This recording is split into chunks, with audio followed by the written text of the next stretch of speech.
हमारे L4 L5 S1 पूरी dry kneeling कर रहा हूँ। छोड़ दिए सर।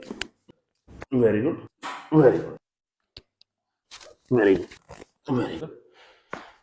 तो ऑर्थोपेडिक सर्जन ने सीधा बोल दिया आप ये पेन किलर खाओ, अगर पेन किलर से नहीं ठीक होते तो आप अपने वहां जाकर फिजियोथेरेपिस्ट या कायोप्रैक्टर से मिलिए। सर मेरे पास आए तो हमने पूरा एग्जामिनेशन किया, तो मैंने देखा सर के लोअर बैक के साथ साथ सर की पूरी सर्वाइकल इन्वॉल्व हो रखा है, और सर्वाइकल के साथ साथ सर का मिड बैक, जिसमें पूरी मिड बैक में काइफोटिक करवा रखा है। तो इसलिए जो सर का जो पेन है वो लोअर बैक की वजह से नहीं है, सर्वाइकल की वजह से है। और सर्वाइकल का पेन जब इतना बढ़ गया है कि जिसकी वजह से सर की पूरी स्पाइन इन्वॉल्व हो गई है और वो पेन लोअर बैक में आ गया है। तो अभी हम सर का लोअर बैक पे और सर्वाइकल पे नीलिंग करेंगे, आपको मैं वो दिखाता हूँ। मैं सर के लंबर के वर्टिब्रा, मतलब सारी लोअर बैक के वर्टिब्रा जो होते हैं L4 L5 S1, उनके बीच में मैं नीडल लगा रहा हूँ, ड्राई नीडल लगा रहा हूँ। क्योंकि होता क्या है, जब भी हमारी लोअर बैक में पेन आता है, हमारे L4 L5 S1 मनकों के बीच में स्पेस कम हो जाता है। जब स्पेस कम हो जाता है तो इनके बीच मनकों के बीच में से जो नस निकल रही थी वो नसें दब जाती है। उन नसों के दबने की वजह से जो हमारा जो है सारा खून का दौरा जो इन दोनों नसों के बीच में से निकल होता है, पूरे का पूरा खून का दौरा रुक जाता है। क्या होता है, तो हमारे पैरों में दर्द आना शुरू हो जाता है, हमारे पैरों में नमनेस आनी शुरू हो जाती है, सूनापन आना शुरू हो जाता है, कई लोगों के पैरों के तलवों में दर्द आनी शुरू हो जाती है। तो ये जो आप देख रहे हैं, मैंने भी सर्किल पूरे लोअर बैक के मनकों के बीच में ड्राई नीलिंग करी है। कंप्लेंट रहती है कि जो मेरा पेन है मेरे साइड में आ रहा है, तो आप ये देख रहे हो सर के मैं साइड में नीडल लगा रहा हूँ। ये हमारे साइड में क्यूएल मसल होती है। हमारी बॉडी, हम जब भी साइड बेंडिंग करते हैं, हमारी बॉडी की साइड बेंडिंग के अंदर या रोटेशन के अंदर जो मसल यूज होता है उसको हम क्यूएल मसल बोलते हैं। तो सर का क्यूएल मसल इन्वॉल्व है, तो ये मैं क्यूएल मसल के लिए ड्राई नीलिंग कर रहा हूँ, वो जिससे सर का जो साइड में पेन आ रहा है वो पेन रिलीज हो जाए। सर का जो लोअर बैक का पेन है वो सर के सर्वाइकल की वजह से, मिड बैक की वजह से। आप ये देखेंगे सर का यहाँ पर पूरा का पूरा काइफोटिक करवा रखा है। ये चीज हमारी अंदर को होनी चाहिए, सर की पूरी बाहर को आ रखी है। आप थोड़ा सा आगे आएंगे, मैम एक बार आगे आना प्लीज। आप ये देखेंगे सर के C7 T जहाँ जंक्शन पे ये पूरे का पूरा फोल्ड आ रहा है। यहाँ पर आप देखेंगे बफेलो हेम्प हो रखा है, सूजन आ रखी है, और इसी की वजह से सर का सारा जो पेन है मिड बैक से होता हुआ लोअर बैक पे जा रहा है और शोल्डर्स में आ रहा है। तो अब हम सर के शोल्डर की और मिड बैक की नीलिंग करने लगे। अभी आप ये जो देख रहे हैं सर के, मैं स्कैपुला के ऊपर पूरी ड्राई नीलिंग कर रहा हूँ, क्योंकि सर का जो सारा पेन है मिड बैक पे आ रहा है। मिड बैक का मतलब सर के दोनों स्कैपुला इन्वॉल्व है, और सर का पीठ का ये वाला रीजन जो है, ये वाला रीजन इन्वॉल्व है। तो अभी मैंने सर के स्कैपुला के ऊपर इंफ्रास्पाइनेटस पे नीलिंग की है। अभी हमारा जो मसल है जिसको सुप्रास्पाइनेटस बोलते हैं, मैं उस पर नीलिंग कर रहा हूँ। मिड बैक के आसपास मसल होता है रेम्बॉइड मेजर, रेम्बॉइड माइनर, अब मैं उसके ऊपर नीलिंग कर रहा हूँ, ताकि जिसकी वजह से सर के पूरा शोल्डर का पेन खत्म हो जाए और जो सारा मिड बैक में पेन आ रहा है वो खत्म हो जाए। तो ड्राई नीलिंग से जो हमारा ट्रिगर पॉइंट बने होते हैं वो रिलीज हो जाते हैं, हमारी मसल्स में सॉफ्टनेस आ जाती है, और जो हमारी मसल की रेंज ऑफ मोशन होती है, जो रुकी होती है वो भी बढ़ जाती है।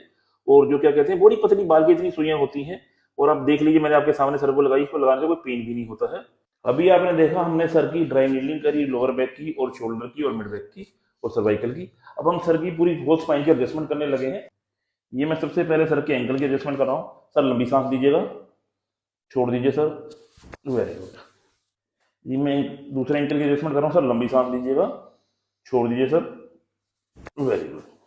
ये मैं सर के नी की एडजस्टमेंट करने जा रहा हूँ। इसको हम पीछे को खींचेंगे, नी को जो हम अपनी जगह से डिस्ट्रैक्ट करेंगे, इसलिए इसको हम डिस्ट्रैक्शन एडजस्टमेंट बोलते हैं। सर लंबी सांस लीजिएगा, छोड़ दीजिए सर, वेरी गुड। ये मैं दूसरे नी की डिस्ट्रैक्शन एडजस्टमेंट करने जा रहा हूँ। लंबी सांस लीजिएगा, छोड़ दीजिए सर, वेरी गुड। ये मैं नी की एक एडजस्टमेंट और करने जा रहा हूँ। सर लंबी सांस लीजिएगा, छोड़ दीजिए सर, वेरी गुड। दूसरे पैर की करने जा रहा हूँ। सर लंबी सांस लेंगे, छोड़ दीजिए, वेरी गुड। अब मैं सर के हिप की एडजस्टमेंट कर रहा हूँ। सर लंबी सांस लीजिए, छोड़ दीजिए सर, वेरी गुड। अंदर ये मैं सर के दूसरे हिप की एडजस्टमेंट कर रहा हूँ। सर लंबी सांस लीजिए, छोड़ दीजिए सर, वेरी गुड। अब आप ये देखेंगे जहां पर ये मेरा हाथ है, सर का यहाँ पर लंबर खत्म होता है और सर का यहाँ पेल्विस शुरू होता है, तो हम पेल्विस के एडजस्टमेंट करने जा रहे हैं। ये मैंने अपना हाथ पेल्विस के ऊपर रखा, प्रेशर डाला और पेल्विस को हल्का सा घुमाया। सर लंबी सांस लीजिए, छोड़ दीजिए, वेरी गुड। ये मैं अब सर के 12th रिब की एडजस्टमेंट करने जा रहा हूँ। 12th रिब की एडजस्टमेंट इसलिए करते हैं क्योंकि सर को सर्वाइकल जैसे मैंने कहा यहाँ पर काइफोटिक कर्व है, तो काइफोसिस की वजह से सर को साइड में पेन आता है। तो ये मेरा हाथ सर की 12th रिब के ऊपर है, और ये मेरा जो हाथ है, ये वाली जगह को हम ASIS बोलते हैं। ये मैंने ASIS को अपनी तरफ खींचा और अब मैं अपने इस हाथ से सर की 12th रिब को पुश करूंगा ताकि उसकी एडजस्टमेंट हो। सर लंबी सांस लीजिएगा, छोड़िए, थ्रस्ट मेरा इस हाथ से आएगा, वेरी गुड। ये मैं दूसरी तरफ से सर की 12th रिब की एडजस्टमेंट करने लगा। ये मैंने अपना हाथ ASIS पे डाला, ये दूसरा हाथ मेरा 12th रिब पे है, और हम इस हाथ से सर के 12th को एडजस्ट करने लगा। सर लंबी सांस लीजिए, वेरी गुड। अब ये जो आप देख रहे हैं सर की पूरे के पूरे मिड बैक है, इसको हम थोरेसिक बोलते हैं। यहाँ पर आप देखेंगे पूरा का पूरा काइफोटिक करवा रखा है, ऊपर की तरफ उठा हुआ है। तो हम सर के मिड बैक की थोरेसिक की एडजस्टमेंट करने जा रहे हैं। सर लंबी सांस लीजिए, छोड़ दीजिए सर, वेरी गुड। सर फिर से लंबी सांस लीजिए, छोड़ दीजिए सर, वेरी गुड। ठीक है, ये आप देखेंगे ये मैंने सर का हाथ बैक पीछे रखा है, और ये जो मेरा हाथ देख रहे हैं सर का पूरा स्कैपुला, स्कैपुला बाहर की तरफ प्रोमिनेंट हो गया है। तो ये मैंने स्कैपुला के ब्लेड पे अपना हाथ रखा, और अब मैं इस ब्लेड की एडजस्टमेंट करने जा रहा हूँ, स्कैपुला की शोल्डर की एडजस्टमेंट करने जा रहा हूँ। तो लंबी सांस लीजिए, वेरी गुड। ये मैंने दूसरा हाथ पीछे रखा। आप ये देखेंगे आपको क्लियर नजर होगा, जो स्कैपुला है शोल्डर का जो हिस्सा होता है स्कैपुला पूरा पीछे की तरफ प्रोमिनेंट हो गया है।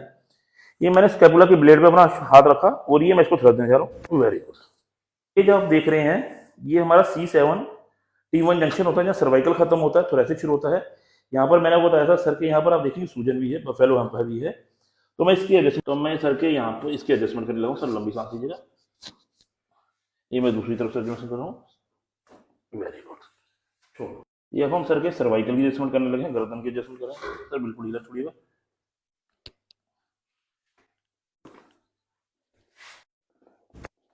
ठीक है सर। अब मैं सर की एल्बो की एडजस्टमेंट कर रहा हूँ, क्योंकि जो सारा पेन है सर के मिड बैक से होता हुआ सर के शोल्डर्स में और आर्म्स में आ रहा है। ये मैं अब सर के दूसरी एल्बो की एडजस्टमेंट करने लगा हूँ, वेरी गुड। अभी आप देखेंगे सर का ये वाला पैर इस पैर से थोड़ा छोटा आ रहा है, क्योंकि सर को आज हमारे पास आते हुए 4-5 सीटिंग हो गई, तो काफी हद तक बराबर हो गया, बहुत हल्का सा फर्क रह गया है। तो मैं सर के ये हिप हिप जॉइंट की एडजस्टमेंट कर रहा हूँ, पेल्विक की एडजस्टमेंट करने लगा हूँ। सर लंबी सांस लीजिएगा, छोड़ दीजिए सर,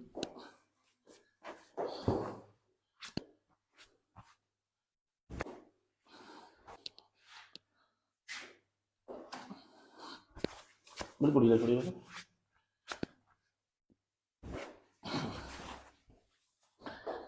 अभी आप देखिए जो पैर छोटा हो रहा, बड़ा हो रहा था, अनइवन हो रहा था, जो हमारा पूरा ऊपर नीचे हो रखा था, वो ऑन द स्पॉट हमने एडजस्ट कर लिया है। ये आप देखेंगे मैं सर के शोल्डर की एक और एडजस्टमेंट करने जा रहा हूँ। सर लंबी सांस लीजिएगा, छोड़ दीजिएगा, वेरी गुड। ये मैं दूसरे शोल्डर की एडजस्टमेंट कर रहा हूँ। सर लंबी सांस लीजिए, छोड़ दीजिए सर, वेरी गुड। ये आप देखेंगे मैंने अपने हाथ जो है सर की पूरी थोरेसिक स्पाइन में, मिड स्पाइन में रखा है, और मैं सर के ऊपर आ गया हूँ। इसको हम डॉग थ्रस्ट बोलते हैं। इसको मैं अपने वेट से सर को थ्रस्ट दूंगा। सर लंबी सांस लीजिए, छोड़िए और छोड़ कर रखिएगा सर, वेरी गुड। तो फिर से लंबी सांस लीजिए, छोड़ दीजिए सर, वेरी गुड। ये अभी आप देख रहे हैं मैं सर को लंबर का, लोअर बैक का थ्रस्ट देने जा रहा हूँ, स्पाइन की एडजस्टमेंट करने जा रहा हूँ, वेरी गुड, वेरी गुड। ये मैं सर के नी की एडजस्टमेंट करने लगा हूँ। सर लंबी सांस लीजिए, छोड़ दीजिए, वेरी गुड। पूरी होल स्पाइन की और होल बॉडी की एडजस्टमेंट करनी है, क्योंकि कायोप्रैक्टिक के अंदर हम पूरी बॉडी को एज अ होल लेते हैं। सर लंबी सांस लीजिए, छोड़ दीजिए, वेरी गुड। ये मैं सर के शोल्डर की एडजस्टमेंट करने लगा हूँ। सर लंबी सांस लीजिएगा, छोड़ दीजिए सर, छोड़ दीजिए। अभी आपने देखा सर की मैंने ड्राई नीडलिंग करी और मैंने पूरी बॉडी की एडजस्टमेंट करी। अगर आपको भी कोई तकलीफ है, आप इस ट्रीटमेंट को बिल्कुल करवा सकते हैं, क्योंकि बिल्कुल एक नॉन इन्वेसिव है। इसमें हमने कोई आपको ऑपरेशन नहीं करना, उसमें हमने कोई आपको मेडिसिन नहीं देनी है। अगर आप चाहते हैं, अगर आप मेडिसिन नहीं लेना चाहते, नॉन इन्वेसिव ट्रीटमेंट करवाना चाहते हैं, तो आप इस कायोप्रैक्टिक ट्रीटमेंट को एक बार जरूर ट्राई कीजिए। धन्यवाद।